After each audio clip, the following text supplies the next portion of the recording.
आपने हुर्मुज़ पर कंट्रोल की लड़ाई में शिद्दत आ गई। अमेरिका और ईरान के एक दूसरे पर ताबड़तोड़ हमले आज भी जारी रहे। अब नए हुर्मुज़ की लड़ाई शिद्दत इख्तियार कर गई। अमेरिका और ईरान के एक दूसरे पर ताबड़तोड़ हमले। अमेरिकी बमबारी के दौरान एक और सानहा होते होते रह गया। अमेरिकी मिसाइल ईरान के शहर अहवाज में कैंसर अस्पताल के करीब गिर गया। जोरदार धमाके से अस्पताल में हर तरफ खौफ व हिरास फैल गया। इस्माइल बकाई के मुताबिक जिंदगी की जंग लड़ने वाले बच्चे हदफ बने। कीमोथेरेपी के मुंतज़िर 211 बच्चों को हंगामी तौर पर दूसरे अस्पताल मुंतकिल किया गया। सेंटकॉम के मुताबिक बंदर अब्बास, जजीरा तब और दीगर साहिली इलाकों में ईरानी अदा पर 1.5 घंटे तक बमबारी की गई। कम्युनिकेशन टावर्स, रेडार्स, ड्रोन्स और मिसाइल लॉन्चिंग पैड को निशाना बनाया गया। खित्ते में अमेरिकी तंसीबात पर ईरान किए जवाबी हमले। बहरीन की शेख ईसा एयर बेस पर रेडार तबाह हो गया। उर्दून में अमेरिकी कमांड एंड कंट्रोल सेंटर को खैबर शिकन मिसाइल से निशाना बनाया गया। कुवैत में भी अमेरिकी एयर बेस पर ड्रोन दागे गए। ईरानी अफवाज के तर्जुमान का कहना है अबनाए हुर्मुज़ हमारी रेड लाइन है, वहाँ अमेरिकी मदाखलत कबूल नहीं। ईरानी इंफ्रास्ट्रक्चर को निशाना बनाया गया तो पूरे खित्ते का इंफ्रास्ट्रक्चर हदफ होगा। सुप्रीम लीडर के मुशीर अली अकबर विलायती ने वाज़ेह कर दिया कि दुनिया की कोई ताकत अबनाए हुर्मुज़ को ईरान से नहीं छीन सकती। अमरीकी जारियत जारी रही तो जंग का दायरा वसी हो जाएगा। मशरिक़े वुस्ता में अमन का दुश्मन इसराइल। ईरान के साथ मुआहिदे में सबसे बड़ी रुकावट इसराइल। अमरीकी नायब सदर ने दहशतगर्द इसराइल के चेहरे से नकाब उतार दिया। जेडी वेंस के मुताबिक मुखालिफिन की वाहिद तजवीज मुसलसल और गैर मुअस्सर बमबारी है। जेडी वेंस की जमीनी कार्रवाई के लिए फौज भेजने की भी मुखालफत। स्ट्रेटेजिक तरजीह आपने हुर्मुज़ को खुला रखना करार दी। उधर अमरीकी वेबसाइट ने ईरानी हुक्काम के हवाले से तहलका खेज दावा कर दिया। स्टीव विटकॉफ और जेरेड कुशनर पर मुज़ाकरात को माली फवाइद के लिए इस्तेमाल करने का इल्जाम। दोनों को मुआहिदे में रुकावट करार दे दिया। रिपोर्ट के मुताबिक ईरान ने जेडी वेंस को भी मामले से खबरदार किया। ट्रम्प इंतजामिया ने दावा मुस्तरद कर दिया। अमेरिका और ईरान लड़ते रहें, मरते रहें। इसराइल की अमन दुश्मनी दुनिया के सामने आश्कार। नायब अमरीकी सदर ने नेतन्याहू के चेहरे से नकाब उतार दिया। जेडी वेंस कहते हैं इसराइल नहीं चाहता ईरान से मुआहिदा हो। उनकी वाहिद तजवीज मुसलसल और गैर मुअस्सर बमबारी है। ईरान में जमीनी फौज उतारी जाए या कोई और लाहे अमल इख्तियार किया जाए। अमरीकी सदर सिचुएशन रूम में मुशीरों के साथ सर जोड़कर बैठे, मगर यहाँ भी ट्रम्प के नायब जेडी वेंस ने खुलकर मुखालिफत की।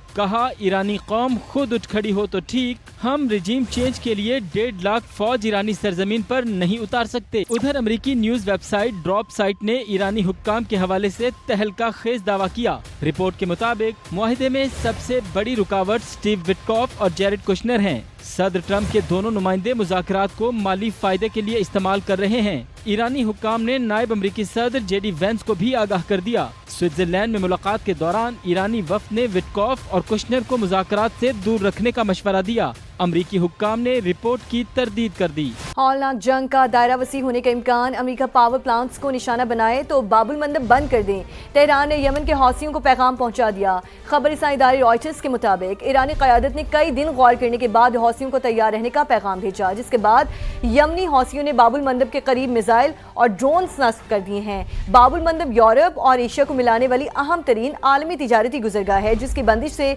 आलमी मईशत को शदीद धचका लगेगा। आपने हुर्मुज़ पर कंट्रोल की लड़ाई में शिद्दत आ गई। अमेरिका और ईरान के एक दूसरे पर ताबड़तोड़ हमले आज भी जारी रहे। अब नए हुर्मुज़ की लड़ाई शिद्दत इख्तियार कर गई। अमेरिका और ईरान के एक दूसरे पर ताबड़तोड़ हमले। अमेरिकी बमबारी के दौरान एक और सानहा होते होते रह गया। अमेरिकी मिसाइल ईरान के शहर अहवाज में कैंसर अस्पताल के करीब गिर गया। जोरदार धमाके से अस्पताल में हर तरफ खौफ व हिरास फैल गया। इस्माइल बकाई के मुताबिक जिंदगी की जंग लड़ने वाले बच्चे हदफ बने। कीमोथेरेपी के मुंतज़िर 211 बच्चों को हंगामी तौर पर दूसरे अस्पताल मुंतकिल किया गया। सेंटकॉम के मुताबिक बंदर अब्बास, जजीरा तब और दीगर साहिली इलाकों में ईरानी अदा पर 1.5 घंटे तक बमबारी की गई। कम्युनिकेशन टावर्स, रेडार्स, ड्रोन्स और मिसाइल लॉन्चिंग पैड को निशाना बनाया गया। खित्ते में अमेरिकी तंसीबात पर ईरान किए जवाबी हमले। बहरीन की शेख ईसा एयर बेस पर रेडार तबाह हो गया। उर्दून में अमेरिकी कमांड एंड कंट्रोल सेंटर को खैबर शिकन मिसाइल से निशाना बनाया गया। कुवैत में भी अमेरिकी एयर बेस पर ड्रोन दागे गए। ईरानी अफवाज के तर्जुमान का कहना है अबनाए हुर्मुज़ हमारी रेड लाइन है, वहाँ अमेरिकी मदाखलत कबूल नहीं। ईरानी इंफ्रास्ट्रक्चर को निशाना बनाया गया तो पूरे खित्ते का इंफ्रास्ट्रक्चर हदफ होगा। सुप्रीम लीडर के मुशीर अली अकबर विलायती ने वाज़ेह कर दिया कि दुनिया की कोई ताकत अबनाए हुर्मुज़ को ईरान से नहीं छीन सकती। अमरीकी जारियत जारी रही तो जंग का दायरा वसी हो जाएगा। ईरान पर अमरीकी हमले जारी। ईरान में बंदर अब्बास और قشم جزیرے پر میزائل حملے، ایرانی میڈیا رپورٹ کر رہا ہے ایرانی وزیر خارجہ عباس اراغچی کا امریکی حملوں پر سخت رد عمل، امریکہ ایران میں جنگی جرائم سرزد کر رہا ہے۔ عباس اراغچی کی جانب سے یہ سٹیٹمنٹ دی گئی ہے۔ ایران پر امریکی حملے جاری، ایران میں بندر عباس اور قشم جزیرے پر میزائل حملے کیے گئے، ایرانی میڈیا کی جانب سے رپورٹ کیا گیا، جبکہ ایرانی وزیر خارجہ عباس اراغچی کا امریکی حملوں پر سخت ترین رد عمل دیا گیا۔ امریکہ ایران میں جنگی جرائم سرزد کر رہا ہے، عباس اراغچی کی جانب سے یہ بیان دیا گیا۔ پاکستان کا امریکہ اور ایران کے درمیان کشیدگی پر اظہار تشویش، مفاہمتی یادداشت امن کے لیے بنیادی فریم ورک قرار دی۔ ترجمان دفتر خارجہ نے فریقین سے تحمل کی اپیل کی، کہا ثالثی کی کوششیں جاری ہیں، تنازع مذاکرات کی میز پر ہی حل کیا جانا چاہیے۔ ترجمان دفتر خارجہ کی پاکستان اور افغانستان میں برف پگھلنے کی بھی تردید، کہا دہشت گرد گروہوں کے خلاف مؤثر کارروائی تک کسی آئس بریک کا سوال ہی پیدا نہیں ہوتا، تاہم دونوں ممالک میں سفارتی رابطے برقرار ہیں۔ اور خطے میں ایک بار پھر بڑھتی کشیدگی کے معاشی اثرات سے نمٹنے کی تیاری، وزیر اعظم نے ہر ممکنہ چیلنج کے لیے پیش کی حکمت عملی اور کفایت شعاری کو قومی رویہ بنانے کی ہدایت کر دی۔ اسی پر رپورٹ کریں گے عثمان خان۔ خطے میں بڑھتی کشیدگی کے ملکی معیشت پر ممکنہ اثرات، سادگی اور کفایت شعاری کے اقدامات کا جائزہ لینے کے لیے وزیر اعظم کی زیر صدارت اعلیٰ سطح کا اجلاس۔ وزیر اعظم نے کہا امریکہ ایران کشیدگی کا باعث مستقبل میں ملکی معیشت متاثر ہونے کا خدشہ موجود ہے، اس لیے ہر ممکنہ چیلنج سے نمٹنے کے لیے پیش کی تیاری رکھی جائے اور ضرورت پڑنے پر بروقت اقدامات کے لیے جامع لائحہ عمل مرتب کیا جائے۔ وزیر اعظم نے کہا کہ اللہ کے فضل سے ملکی معیشت مستحکم ہے، تاہم غیر یقینی علاقائی صورتحال کے پیش نظر احتیاطی منصوبہ بندی ناگزیر ہے۔ انہوں نے گزشتہ کفایت شعاری مہم میں عوام کے تعاون کو سراہتے ہوئے زور دیا کہ کفایت شعاری کو قومی سطح پر اپنایا جائے۔ اجلاس کو بتایا گیا کہ ملک میں پیٹرولیم مصنوعات کے وافر ذخائر موجود ہیں اور مستقبل کی ضروریات کے مطابق ایندھن کی فراہمی یقینی بنا دی گئی ہے۔ وزیر اعظم نے صوبائی حکومتوں کے ساتھ مل کر پیٹرولیم مصنوعات کی مصنوعی قلت پیدا کرنے والوں کے خلاف سخت کارروائی کی ہدایت کی۔ عثمان خان، سما، اسلام آباد۔ وفاقی حکومت عوام کو ریلیف نہیں دے سکتی تو بوجھ بھی نہ ڈالے، پیٹرول پر لیوی کے ذریعے ٹیکس اکٹھا کیا جا رہا ہے، یہ صوبائی حقوق پر ڈاکہ ہے۔ مشیر خزانہ خیبر پختونخوا مزمل اسلم کا رد عمل، کہا حکومت نے عوام سے لیوی کی مد میں 1600 ارب روپے جمع کر لیے، 3 سالوں میں لیوی 20 سے بڑھا کر 80 روپے کر دی، اب سنا ہے پیٹرول کی قیمت میں آئے روز اضافہ کیا جائے گا۔ Welcome back. وفاقی وزیر مواصلات عبدالعلیم خان کا جلال پور پیر والا موٹر وے M5 کا دورہ، مختلف ترقیاتی کاموں کا تفصیلی جائزہ لیا، موٹر وے سروسز اور اشیاء کے معیار کی مسلسل مانیٹرنگ کی بھی ہدایت کر دی۔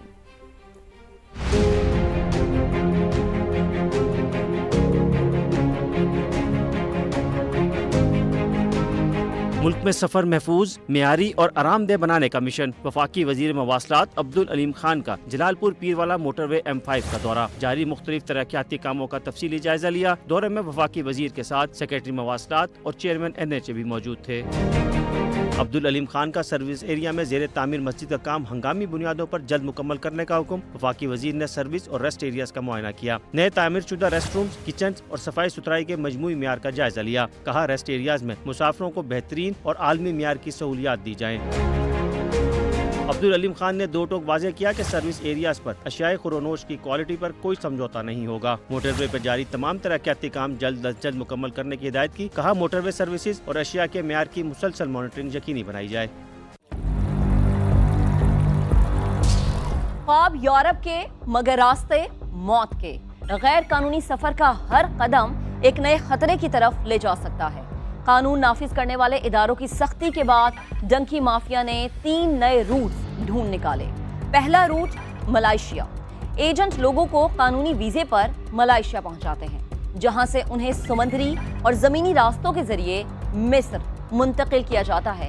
اس کے بعد لیبیا اور پھر یورپ میں غیر قانونی داخلے کی کوشش کی جاتی ہے۔ دوسرا روٹ ہے ازبکستان، لوگ پہلے ازبکستان پہنچتے ہیں، پھر وہاں سے بیلاروس منتقل کیے جاتے ہیں، جہاں سے دشوار گزار زمینی راستوں کے ذریعے پولینڈ کی سرحد عبور کرائی جاتی ہے۔ تیسرا روٹ افریقہ کا مغربی ساحل، نوجوانوں کو پہلے موریتانیہ اور سینیگال بلایا جاتا ہے، پھر کشتیوں کے ذریعے کینری آئی لینڈز پہنچایا جاتا ہے۔ افریقی ساحل کے قریب واقع یہ جزائر اسپین تک پہنچنے کے لیے اسمگلرز کا نیا راستہ بن چکا ہے۔ بہتر مستقبل کی امید میں ہزاروں نوجوان غیر قانونی سفر کا انتخاب تو کرتے ہیں، مگر یہ راستے اکثر خوابوں سے زیادہ خبروں تک لے جاتے ہیں۔